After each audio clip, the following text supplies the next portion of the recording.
under orders from the umpire, and we're away in the Ireland Student Women's 8 Edinburgh University B crew and Rutgers University B crew. So it's all the Bs to play for in this brilliant Student Women's 8 event. It's a really hot event, hasn't it been, Tom?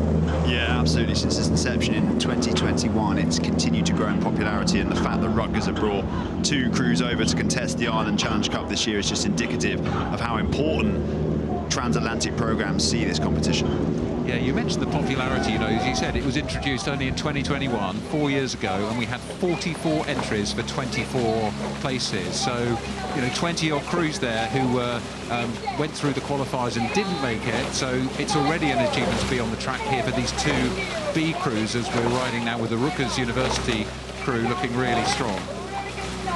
We talked there about qualifiers, Matt. Both of these boats had to navigate that time trial last Friday, so they'll have already had one run down the course competitively, and I wonder whether they got any inkling of how they stacked up in that time trial. Talking of stacking up, it looks to me like this is turning from a parallel parking into a stacking exercise, as we see Rutgers poling their way through the Edinburgh crew, sort of stroke by stroke, really, looking at the face. And listen to the cox, that's Amber Sims in the Edinburgh seat. Let's listen to her.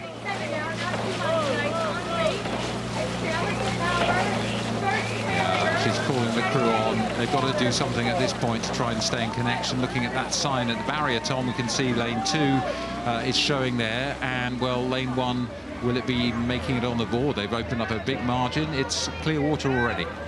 Yeah, lots for Edinburgh to do there, and I wonder now the role of Amber Sims in that coxing seat. She's going to have to call some sort of move on, because otherwise this race is going to be predetermined in the opening stages, and Edinburgh, with such proud history, won't want that to happen.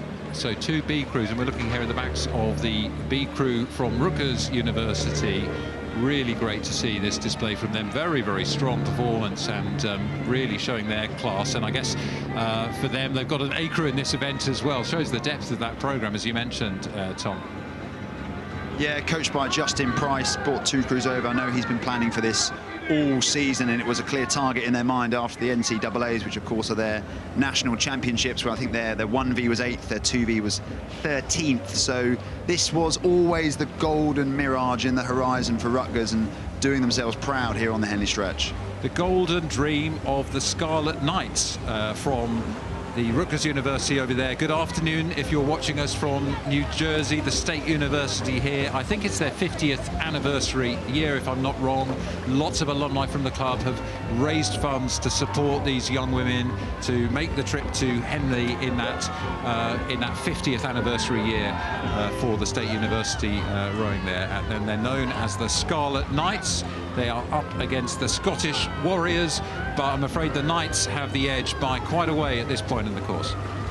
Yeah, it's an interesting point you raised there, actually, Matt, about the fundraising effort that goes into delivering international crews to the sort of doorstep of Henley. We know the effort and the cost that it can be to bring a crew over, and credit to Rutgers for getting 2, and the support of the alumni networks, the parents, the families, so crucial. So I would say if any of them are listening, this is the work, the dividend that you're now reaping from a monumental effort to get this Rutgers boat over here competing and winning at Henley Royal Regatta. Absolutely. We're looking now at the Edinburgh crew. We're unlikely to go through, so let's just name check. Sophia Belinsky at bow, Emily Soper at 2, beg your pardon, Millicent Drury at bow, thank you Tom, Molly Whitman at 2, Grace Chapman at 3, at 4, Megan Broman, Charlotte Glasby at 5, Wynne Anderson Lindsay at 6, Josephine Briggs at 7, and the stroke Imogen Sargent with cox, as we mentioned, Amber Sims. And they come past the stewards' enclosure. The B crew from Edinburgh, they've still got a crew in the game for this event, but the B crew get the crowd's applause as well. We love to see people competing and holding their heads high.